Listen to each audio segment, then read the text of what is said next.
ભાઈ ભક્તરાજ એટલે કે આ ભક્તની વાત આવે છે. આપણે સૌ બધા ભગવાનના માર્ગે વધી રહ્યા છે, ભગવાનની ભક્તિ કરી રહ્યા છે.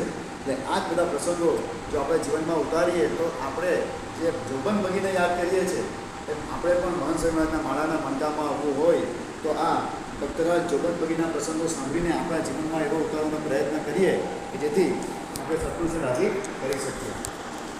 તમને જો યાદ હોય તો 1981માં ભગવાન સ્વામિનારાયણ દીક્ષાંત મહોત્સવ અમદાવાદમાં ધામધૂમથી ઉજવાયો. 2 મહિનાનો પ્રોગ્રામ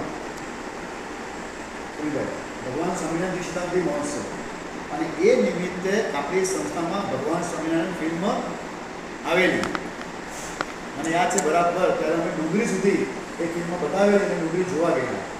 અને આ ભગવાન સ્વામિનારાયણ ફિલ્મની અંદર આ જોબન બગીનો પ્રસંગ આવે છે. હજુ બીજું આપણી પાસે ઓનલાઈન બી કદાચ હવે તો જોવા મળશે. એમાં એનો એક્ટર રાજીવ હતો, ગુજરાતી પિક્ચરનો હીરો, જોબન પગીનો રોલ. જોબન બગીનો પ્રસંગ તમે જોવો ને આપણને રોવા ઉભા લાગે. એક વ્યક્તિના એ જે બતાવેલી છે ફિલ્મ, જેની પાસેથી વિડીયો હોય અથવા જો ઓનલાઈન જોવા મળતી હોય તો આ ભગવાન સ્વામિનારાયણ ફિલ્મ જોવા જેવી છે. જે બધા પ્રસંગો અંદર મૂકેલા છે, તૂટેલા પ્રસંગો, એમાં આ જોબન પગીના પ્રસંગની વાત કરીએ તો જોબન પગી એટલે એક ઉતારો.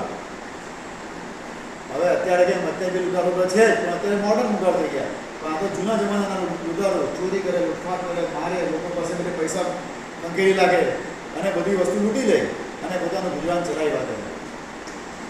પણ એકવાર પોતાના ગાયકવાડ સરકારની તિજોરી જતી હશે